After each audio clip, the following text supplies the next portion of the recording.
All right, so let me say the usual welcome to ACIM Talks with Reverend Jim.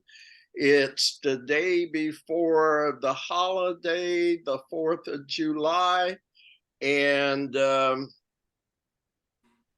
don't know, we're celebrating not just the 4th, but probably life in general.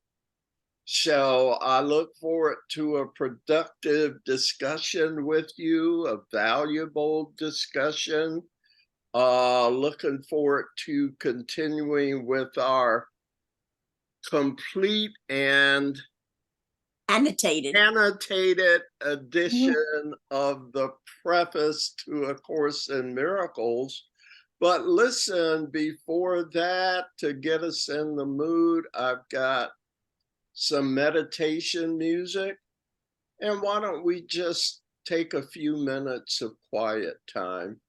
Is that all right? Sure is. Pull up some music. Oh no, I didn't mean to do that. Hold on. I meant to do this like that. All right.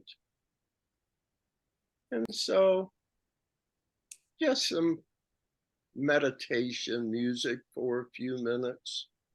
I hope you enjoy it.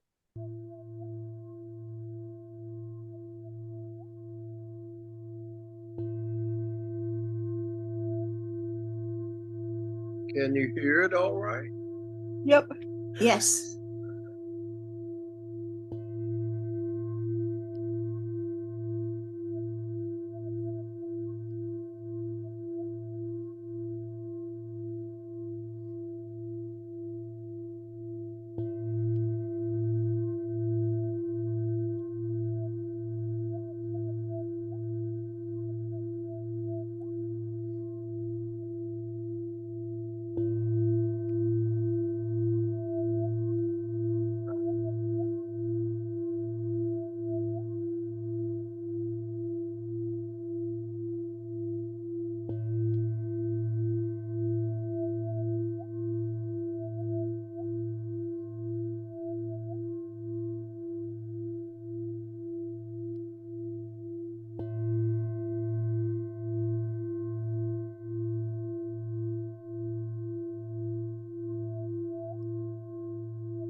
So how was it?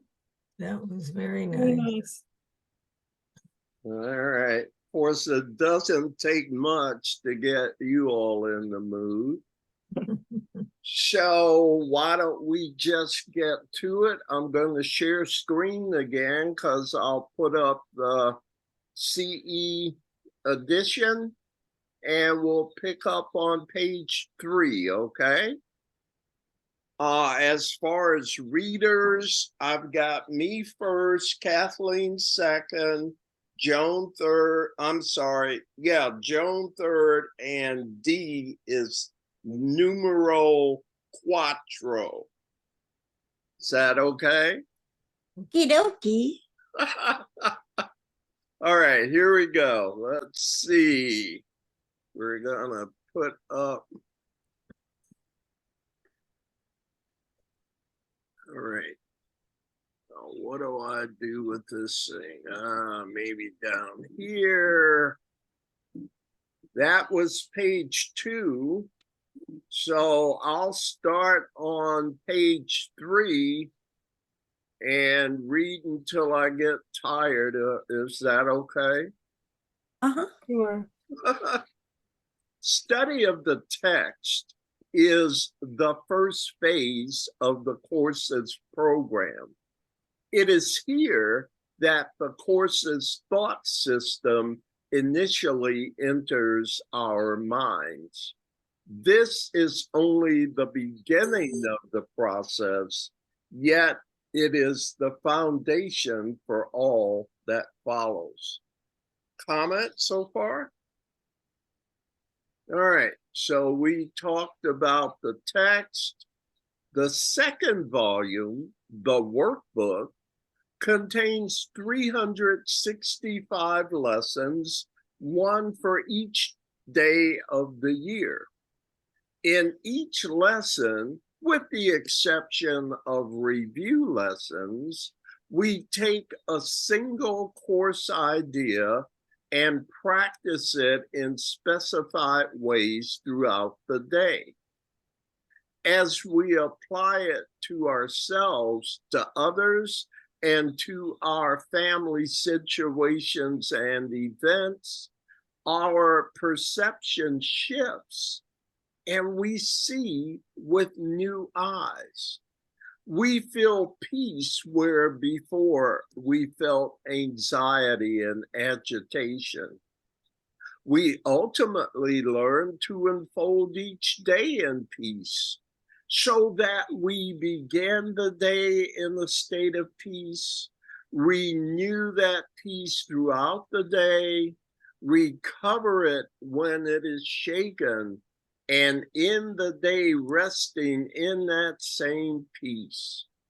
In service of this goal, the workbook teaches us a variety of different practices, including its own methods of meditation and prayer.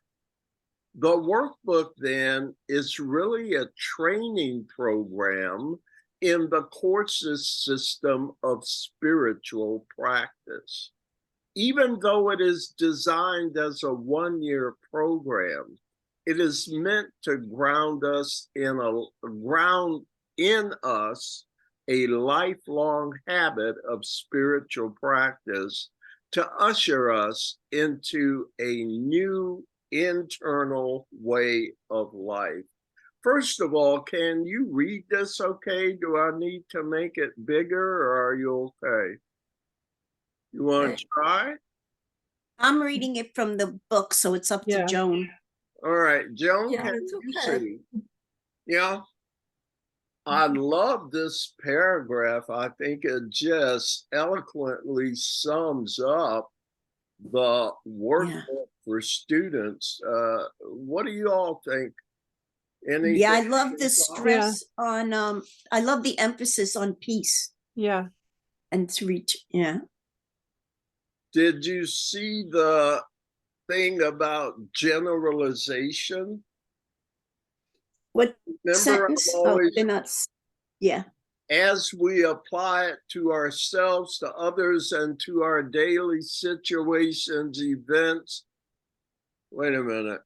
Yeah, Yeah. that's, yeah, We take a single course idea and do it in specified ways, but to me, it's being said that we apply it to ourselves, to others, to daily situations and events. To me, that's where Jesus is talking about. Generalize these ideas. I'll give you a specified format for training, but the key is to generalize it. Remember on the pop quiz, generalize, use for everything. And that's what I'm seeing there as well. yeah. And the discussion of peace, there was a comment there, somebody. I was just going to say the word that comes to my mind when I read this is osmosis. Is that you Use that word a lot. I know because I don't think about what I read. I absorb. I let my higher self, my inner self, absorb what I'm reading. So if you asked me what we read, what we did tonight, I wouldn't be able to tell you Yes. what was said and what is done, because I've stopped paying attention to that. I'm letting myself absorb what I'm hearing so that it so it just becomes who I am. I don't use my words to create it. So you absorb it through osmosis. Yeah, and it becomes usable without your conscious attention to it. Yeah. Because many times when I'm talking to someone, we'll have a conversation, and they'll ask a couple days later, they'll talk about the conversation and how it influenced them, but I don't remember the conversation. It's like I'm letting it come in, and then I let it go out, but I don't control it. I let it flow. It's kind of like osmosis for me is like letting it flow in and letting it flow out, and when especially when I'm in that space, my ego doesn't influence how I take it in. It doesn't influence how I process it out. It just comes in, it just goes out, and it's not me who's doing it. But there is a residual that's an additive for you, something you use that you may not have used before. Well, yeah, before I would, when I'm not in the zone, before I would be preaching, and I would be expecting you to get what I say and say what I say. When now it's like I let it come in, I let it go out, and then I release it. It's not up to me what effect it has on other people. And yet, not to belabor the point, you let it come in and let it go out, but something is being retained, even if it's through osmosis. And it's not even so much retaining, but it's opening me up to what I already know. Ah, okay. So I'm sorry, go ahead. Yeah, so that's what I allow myself to open up to, what I already know, because I believe that I know what I already know, and anything that's coming at me isn't new. I've just blocked it. Yeah. In life's process, it just got I used to be in therapy, and when I got to a point in therapy when I couldn't take anymore, literally a shade would come down over my eyes, and I would say, okay, that's it, I can't do that anymore. Well, now that that I don't that shade doesn't have to come down anymore.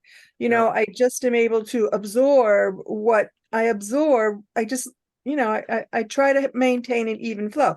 Now, that's not every day of my life, but that's when I'm in the zone, that's where I'm at. Yeah.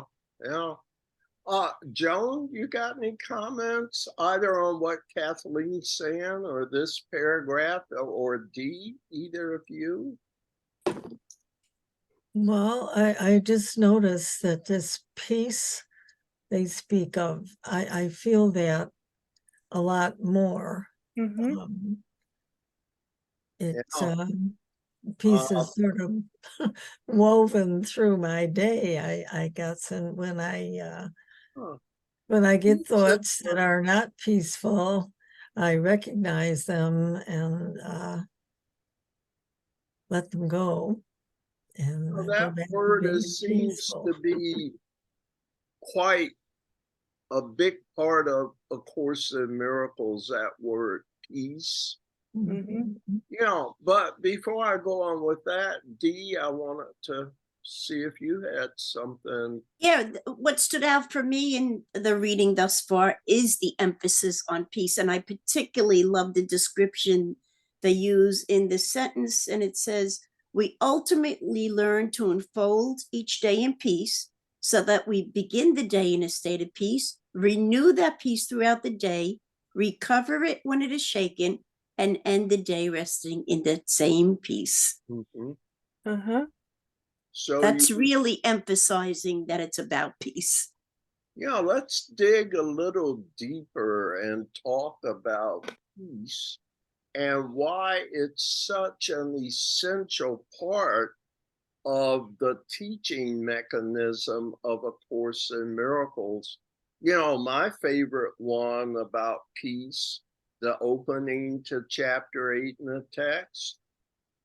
Knowledge is not the motivation for learning this course, peace is. Mm.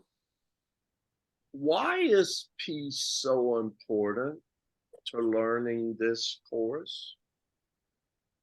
I think because then I don't let outer people, places, or things affect me. I'm not Right.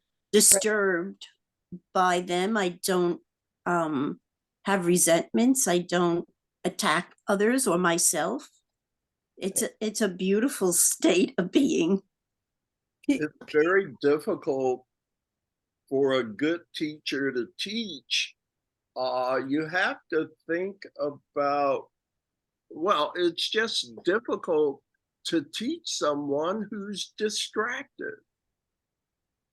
It's very hard to teach. Here, oh boy, there are numerous examples, but let me just say, in essence, first, I have to get you to calm down.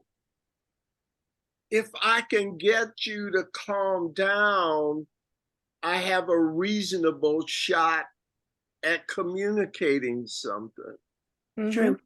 True. Yeah. But I can't get through to people that are so caught up in fear. They're so constricted. They're so distracted. They have lost their reason. They're insane. Mhm. When I get angry, I'm insane. Mhm. Um, who's got a book there? All right. Just go to page 401 and I want to pick out 401 in the workbook in the FIP edition. Okay. Anybody, is that easy for you? Yeah. All right. So at the top it says, what is forgiveness, right? Yes. Yep. On page 401 in the workbook. Yep. And then paragraph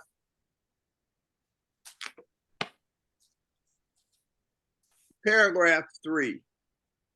Okay. An unforgiving thought does many things. In frantic action, it pursues its goal, twisting and overturning what it sees as interfering with its chosen path. Distortion is an unforgiving thought's purpose and the means by which the unforgiving thought would by which the thought would accomplish it as well. An unforgiving thought sets about its furious attempts to smash reality without concern for anything that would appear to pose a contradiction to its point of view. Don't you think that sounds like me when I'm mad? When I get angry, Oh, yeah. I go crazy. I go literally insane. Mhm. So reason has no chance when I'm caught up in unforgiveness. Yep. When you're in that frenzy, I Yeah. tend, right, the that's when frenzy I, of oh, insanity. sorry. Go ahead. I'm sorry, Kathleen, I didn't hear your last statement. Then I was going to say the frenzy of the insanity.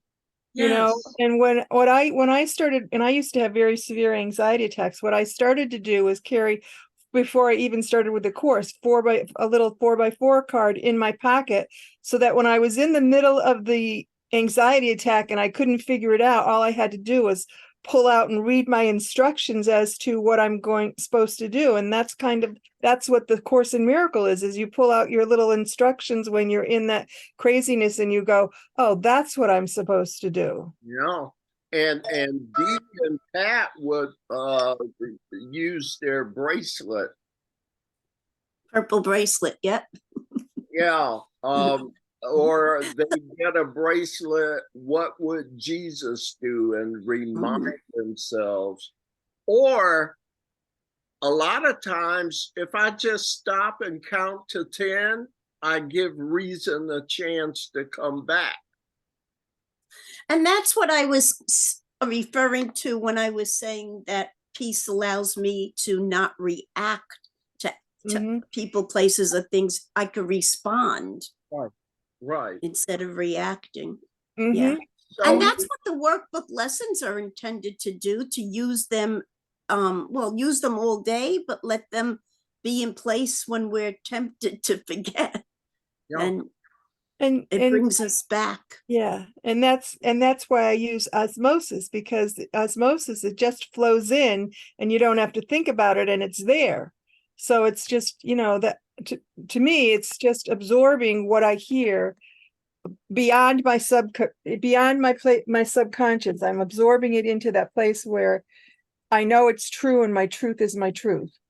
But yeah, but speak to how you keep your peace, Kathleen. That's how I keep my peace. Well, yeah, so connect that for me again. You used to have a lot of anxiety, Yeah. and how did you overcome that? Well, It's it's with repetition. It's like, when I was in that attack, I would use that paper, but then there comes a point where you no longer have to do that, because it just becomes automatic. It becomes a part of your makeup. It's something that spirit just allows to kick in. My higher self allows to just kick in. I don't want to stay here all day. Let me continue though. Kathleen, you went from having a lot of anxiety to being a lot more peaceful and finding this zone that you're able to stay in without a lot of effort. How'd you do that? Do you remember? No, I didn't have an ABC. It just occurred. It was a progression. All right. It was just an automatic thing. All right. So the reason that the course, to me, places such a great emphasis on peace is because your teacher knows that I can't teach you well if you're essentially crazy, insane, A good point. Yeah. So Yeah. I'm going to spend a lot of time setting the table for learning. Yeah, a good teacher doesn't just go into teaching. No. So do you remember how the first 220 lessons, lesson 34, as you'll see this transition, I could see peace instead of this. And it goes on and on about peace. And then when it gets to part 2, you're sufficiently prepared to get more serious about the teaching.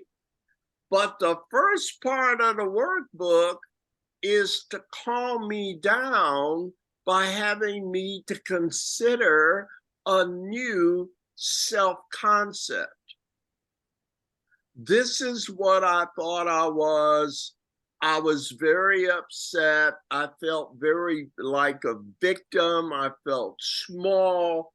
So I'm going to calm you down by first helping you to realize or consider another identity for yourself.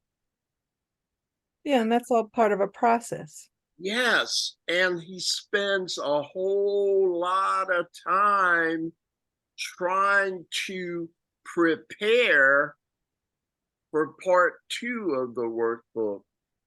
And it starts, words will mean little now. We'll Right. say a few words of welcome, and then we'll let spirit take over. Why? Because you're better prepared for spirit to start teaching because you've learned to shut up, be quiet, be calm, and now I'm ready to teach. But do you see how much work went into just the preparation, where the whole thing was about peace? Keep it with you in your prayer closet, and then remember there were exercises that said you only tend to do this in the prayer closet in the morning. So now I want you to do it every hour during your waking day, so you don't forget, so you carry it with you through the day. Isn't that what the paragraph described? Mm-hmm.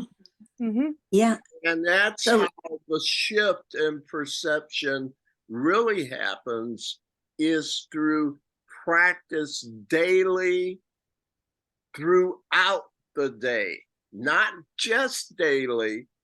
Okay, because we kind of, okay, I got my morning session done and I'll do the evening one and forget that stuff during the day. I'll get back to it.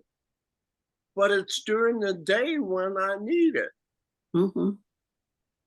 So he switches up on how the workbook lessons are to be performed.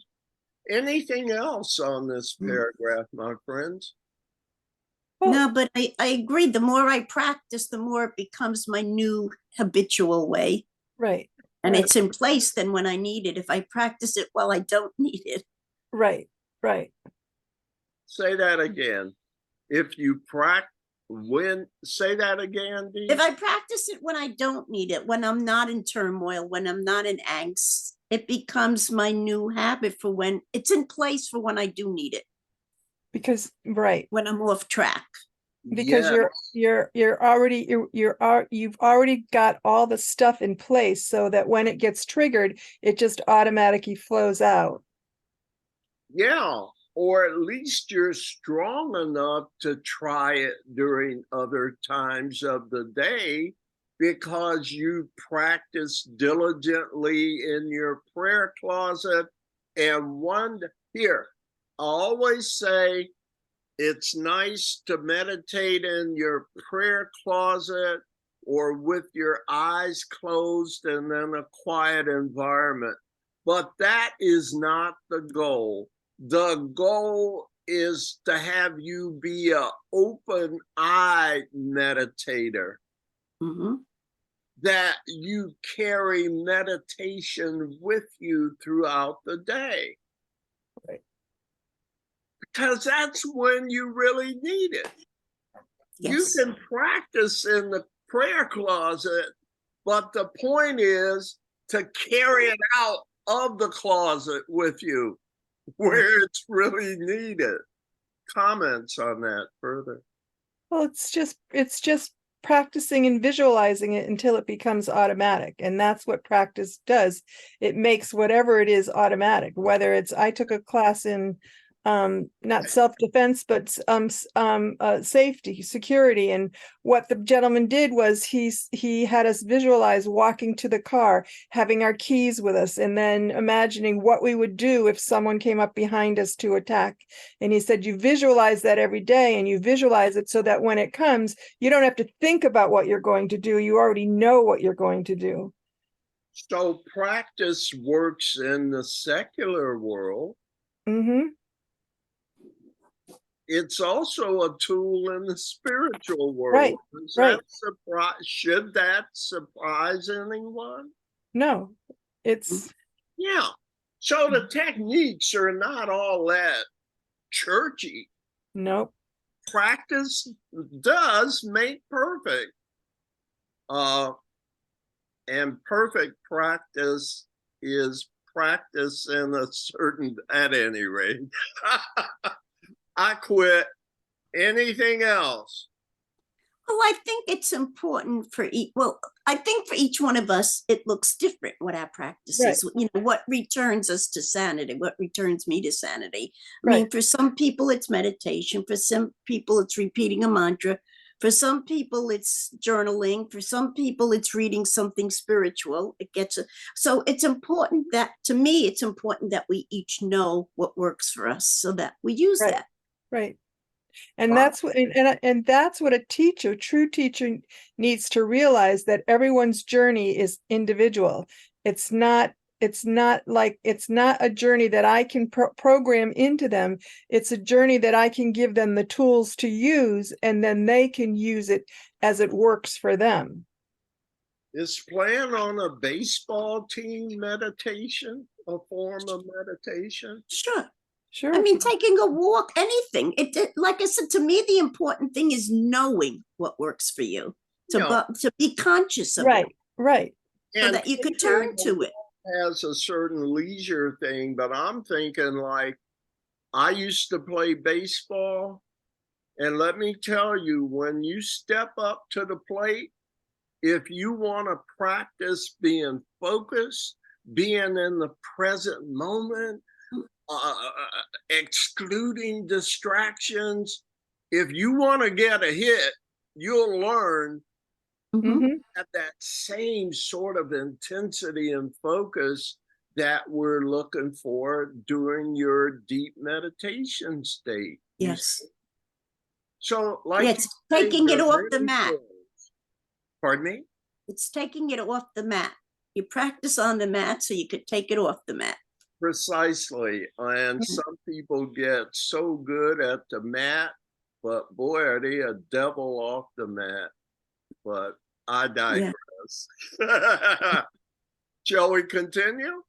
Am I the only one that has this problem? I mean, I meditate every morning, I read a lesson every day, and then I start out my day and I don't think about it for several hours. You know, and then I forgive myself.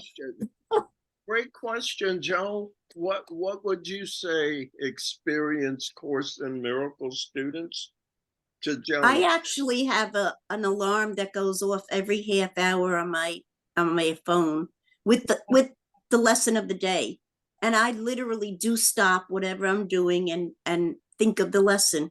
It's right there in front of me. I look at it, I read it, I say it, I pause for a moment with it. It's on your phone. Yes, an app. It's a free app. We've had um, this I- conversation before, right, Well- Joan? Mhm. Joan, haven't we had this conversation before? the Probably. free app is called ACIM Workbook, one word.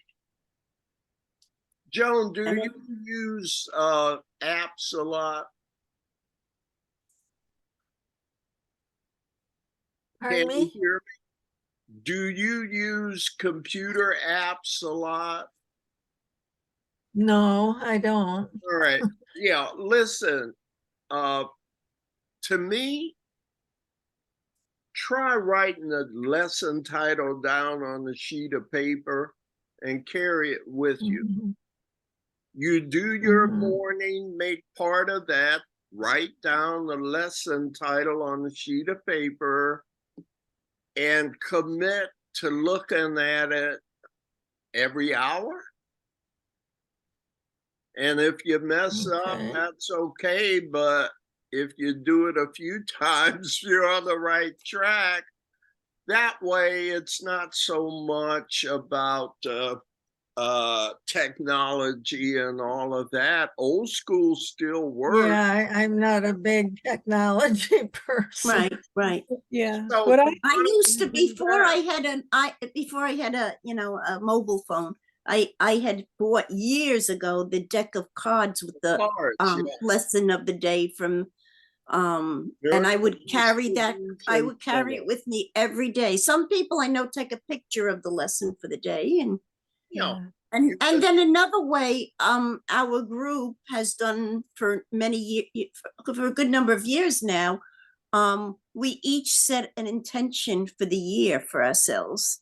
And I know I mean, if I can't remember what the lesson is, yeah. even if I can remember what the lesson is, I use that every day. I tell my last year's intention was to start with the right premise. My this year intention is I rest in God. And I say that to myself day in and day out so that it becomes Yep. a habit. Yep. 109. I don't know. It just came to me. Let me look Uh-huh. at. But Joan, let's solve this time.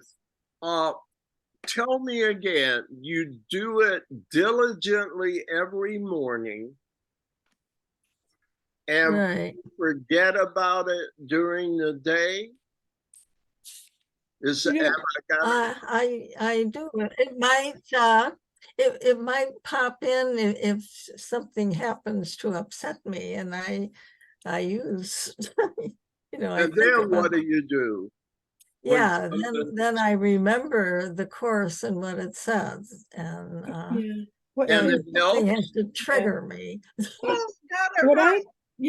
and what I do is I before I eat each meal, I have an affirmation about the meal, and then I have some prayers that I say, and then before each meal, I can go to Course in Miracles and look at what it is that day, or I take that moment to stop and become conscious of being unconscious, and bringing myself back into that space. And 3 meals, I don't have to worry about it because I eat 3 meals a day. So if I put it in that practice, at least I'm doing it 3 times a day. But Joan, That's a good idea. doesn't that work? If you find yourself getting upset, you remember your lesson from the morning? I do. And does it help? Yeah. Does it help? Oh, yeah. Oh, definitely. Definitely. Well, Yeah, maybe the you course has already saved my life. well, maybe we don't need to suggest anything else if you're able to remember it when it's really needed, like if something upsetting happens. Sounds like Mhm. you're doing okay with it. Okay, well, that's a relief. I guess it sounded like I was going to have to work really hard. Well, I wouldn't want you to work hard Yeah. because a sense of leisure is essential. Ah, So what I'm hearing you say is you do have a solution, because if you get triggered, you'll remember your lesson. Right. Right. My problem used to be somebody cut me off on the freeway and I'm busy swearing at them, not thinking about my lesson this morning. That's where I got in trouble. But you got a smile on your face about it. Is it that you would like to do better, or you didn't realize you were already doing okay? I didn't realize that. I thought, y'all sound so much farther along than I am. And Yeah, I was afraid of that. Hey, don't listen to these academics here, okay? Whatever works and makes your day easier. It may not be ideal, but it's serving you, isn't it? it works for me. So Yeah. It sounds like it's there by osmosis. Yeah. There you go. It sounds like it's in place for Yeah, you already. all of our paths are individualized. So if you think you need to do something more, there are some things you can do.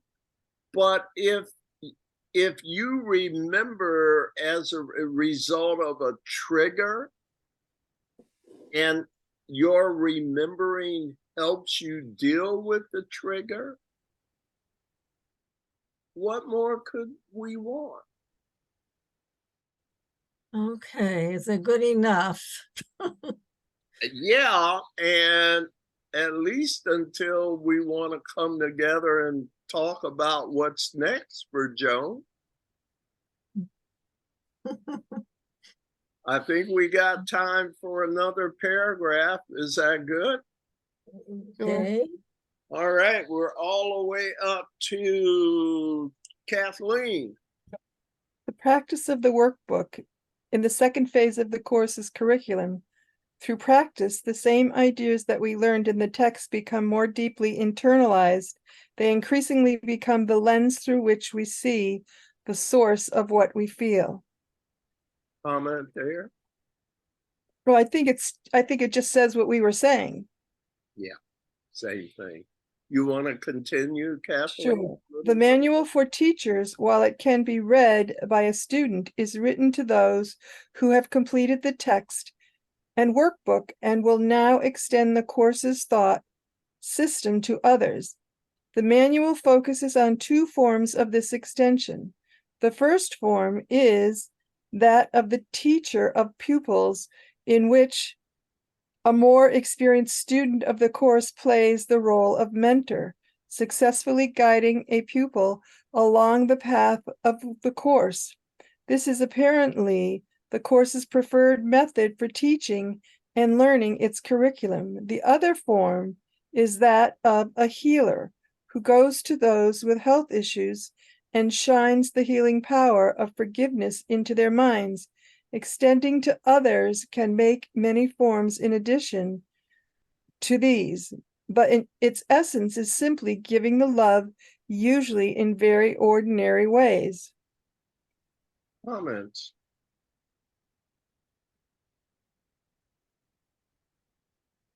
Two forms. I like that last part of that last sentence, but its essence, it's simply the giving of love, usually in very ordinary ways. Mm-hmm. Well, why do you like it, and what is he talking about? Because love is the answer to everything, really. An unforgiving thought is a thought where I'm not loving.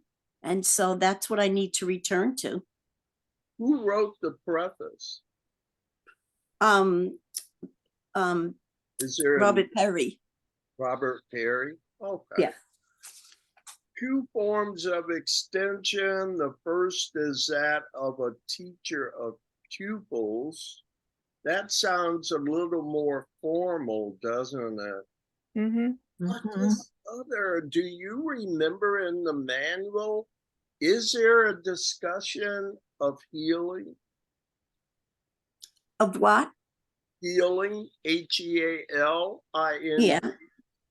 You remember those sections where Jesus talks about healing and how if the patient wanted to, they could just rise up and say, I've had enough of this, and that nobody's sick unless they get something from the being sick. Mm-hmm. And if what they're looking for by being sick no longer serves them, they might say, what do I need sickness for, and just rise up. Boy, that certainly doesn't seem feasible in our world. What if you have a heart attack or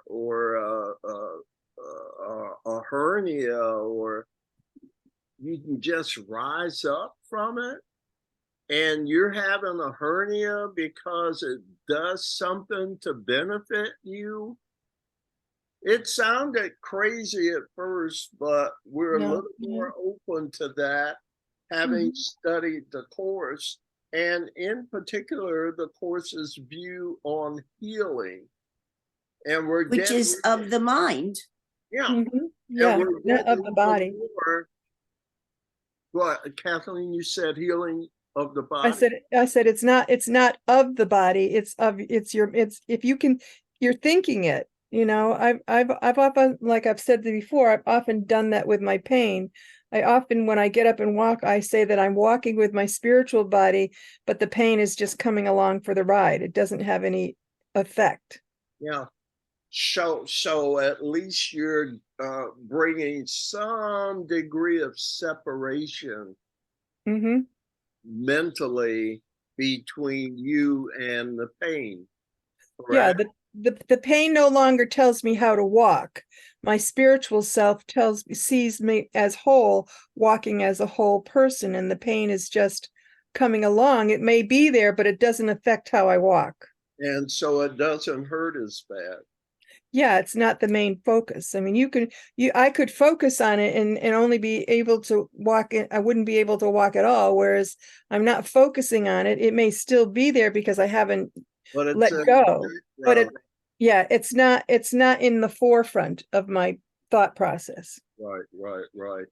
And as extraordinary as this type of thing, is it lesson 190? I choose the joy of God instead of pain. Oh my God, I tried that several times. It worked.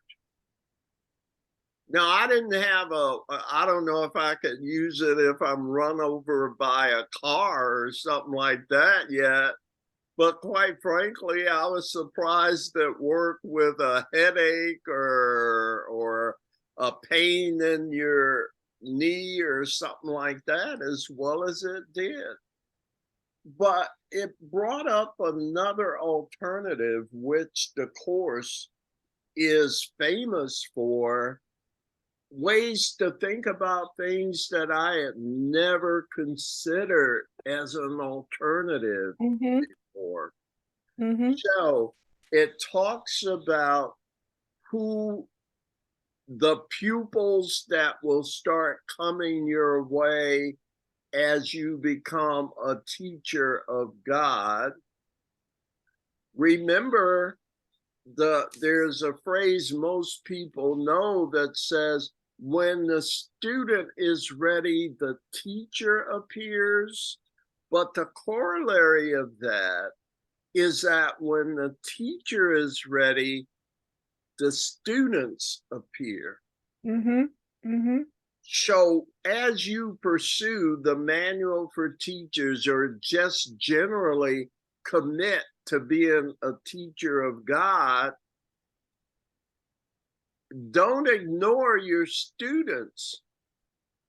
How many students are coming to you but you're kind of passing them by because you didn't know they were students, because you forgot you were a teacher. So to me, there's that first form of extension that this, and the primary form is through teacher pupil and pupil teacher relationships. And I think that's where demonstration comes into play. Well, you need to talk about that. Mm-hmm. This is ACIM Talks, so we could. Well, Just Kathleen. just the way you walk through life is a demonstration to others. You know, I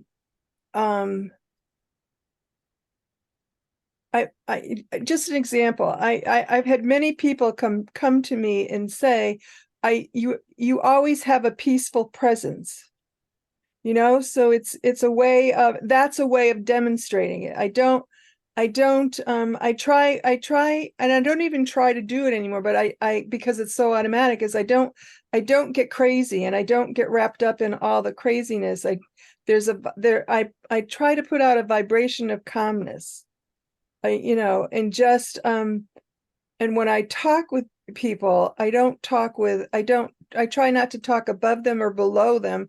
I try to meet them at the place where they're in. So it's just demonstrating that for me in that situation is absolutely unconditionally total acceptance of who you're communicating with. Mm-hmm. Do the others, Dee or Joan, do you get compliments for your peaceful demeanor, or kind of like? I do. I have one friend in particular who says something about being with you is like therapy for me. Mm-hmm. But mostly what I do is I listen to her without judgment, and I love her. Yeah, Mm-hmm. good thing you didn't tell her you're not sure you're at peace because you don't remember your lessons throughout the day, but you do remember them when it's important. Yeah. And don't the compliments you receive attest to that? Hmm. So maybe your demonstration is more peaceful than how you feel internally about it, but other people see it. How about you, Dee? Do you get compliments for your peaceful demeanor? I don't know about compliments, but I do know that I love it. I used to not feel at peace. I used to be angry a lot. So for me, it feels wonderful. I love it. It's a huge change I feel and see in myself. And so yeah, my family has commented on the change in me. And when there's a change in me, there's a change in everyone, really. I mean, to me, everyone is my student, and everyone whose life I touch is my student. And I get compliments like that as well. Yeah. So whether you realize it or not, notice you didn't become more peaceful so you can show it off to other people. You became more peaceful for yourself. But that peace is a gift that it's abundant, it's overflowing. It can't help but impact others other than yourself. You weren't trying to do it to impress other people, Kathleen, right? No, I was just being me. And you see what a wonderful you we're turning out to be, right? Well, Exactly. well, this is just me, but I believe we're all connected vibrationally, and we communicate through vibration. And if that's what you emanate, then that's going to go out into the world, and as it leaves me and it goes farther and farther out, it just gets greater and greater. Do you see it is a real power? Mm-hmm. It does what it said it would do. And when I see something that actually does what it claims to do, count me in on that. It's Mm-hmm. probably true. Mm-hmm. I'm So, with you. My whole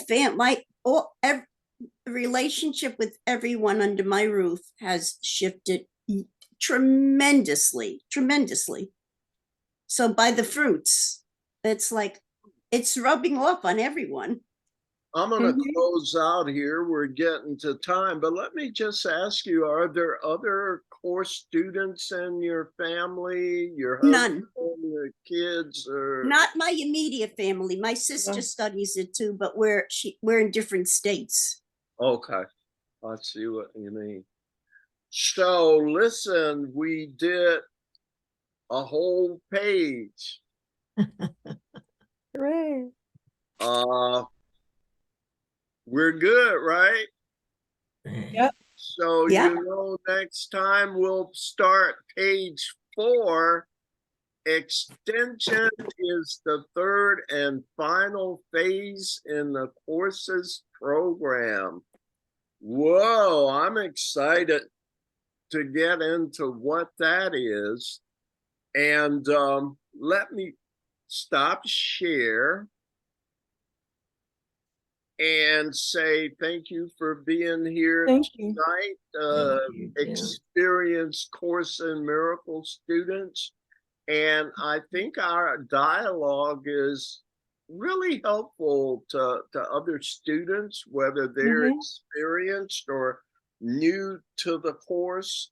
I think they appreciate, I mean, we may not cover a lot of text, but I think they appreciate the experiences we're sharing, And because I think a lot of people that listen to this recording have similar experiences and feel good to know that they're certainly not alone with these kinds of feelings. yeah, And Again, we cover a lot of content. Maybe Yeah. not a lot of text, but a lot of content is right, covered. right. and And- that is the intent of this program. Yeah. Is to just take our time and go through it. And I think, oh, I'm sorry. I was just going to say, again, if you have anything you'd like to do for our initial, whether it's music, reading, things like that, send them in. I'm happy to get them on the agenda. Mhm. Was there something else, so Kathleen? I was just gonna say, but by someone listening to us, it allows them to realize that they can think their own thoughts. They don't, they don't have to program themselves so that they're just spitting out what they learn. They can take in what they learn and they can digest it and put it in your own words. We're into that realm where the prudent thing to do, at least for now, is take what works and leave the rest. And Mhm. so there are many paths to this same destination. And what a loving creator that allows us to find our own way back home. And all the time we're perfectly safe here in Earth School, right? Mhm. I will see you next time. Anything else from anybody? No, Thank you all. thank you. Absolutely. Thank you, everyone. Don't take any wooden nickels, okay? Okie dokie. Peace out, y'all. Bye-bye.